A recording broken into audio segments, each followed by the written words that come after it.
everybody, today I want to talk about flanking, which goes in tail with my previous Battlefield 3 tips video about tactics.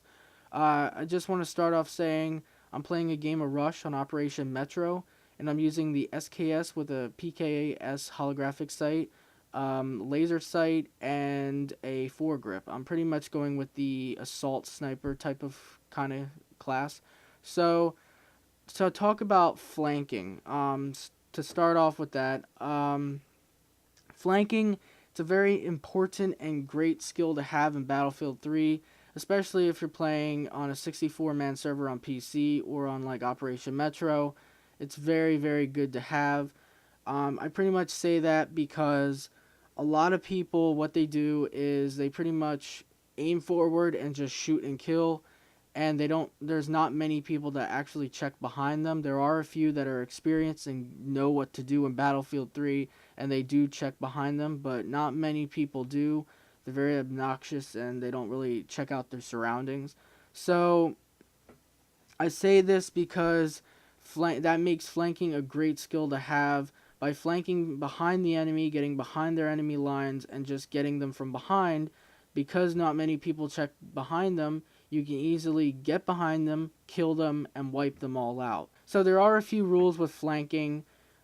I would, some of my advice with this would be never go by yourself. From experience, I've tried flanking by myself, and it never really turns out well because if you're not using a suppressor and you don't have like an LMG or something, right when you fire that first round out of your gun, you give your position away. The enemy sees you on the mini map, and they'll all turn around and wipe you out. And it's happened to me many times when I try to flank by myself.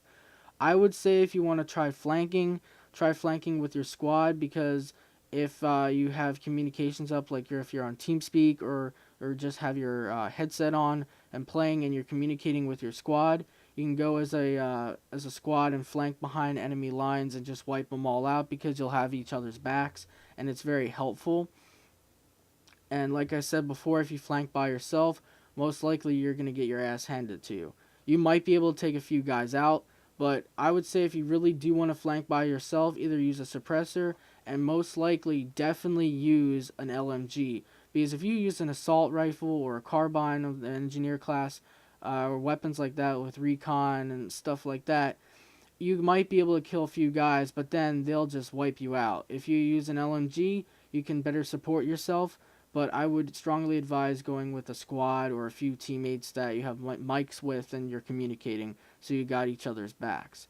Now, flanking can turn the game around, like, definitely. Like I said, this is why I'm saying it's a very important skill and good thing to have and to use, because flanking can turn the game around.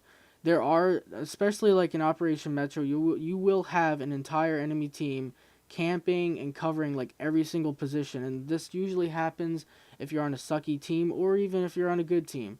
So I say flanking because it can definitely change the game around in that sense. When there's an entire enemy team covering like every single main position where your team and you are running to, you just keep dying and you can't push, especially like if you're playing Rush on Metro or on other maps. Flanking is the right option to go with this, like in this situation. So with flanking, the enemy will be covering every position, but there will be some positions, most likely the sides, like left side or right side, that will be covered but won't be covered as much. It's usually always the middle that is covered. So you always, when you're estimating which way to go to flank, you always pick the side with the weakest cover, with the weakest amount of enemy teammates or enemy players on. So then you can easily wipe them out and then just take over that side and just run up that side, flank behind the enemy, get behind them, and just wipe the enemy team out. It's very, very good. And if you do that correctly, it will pay off, and you can easily turn the game around. Especially, I keep relating this back to Metro, but it's a very good example to use. In Metro, if you're playing Conquest and you are getting completely dominated, the enemy team has all your flags, you can easily, this is some advice, usually the left side is not covered that much. The enemy team is usually in the buildings in the middle, sniping you or just mowing you down, or on the right side for some reason. But usually the left side is neglected. If you go left side, go straight up, you can easily get past the enemy team and go all the way to their flag near their spawn, take that, then go to B, and then bam, you can actually turn the game around.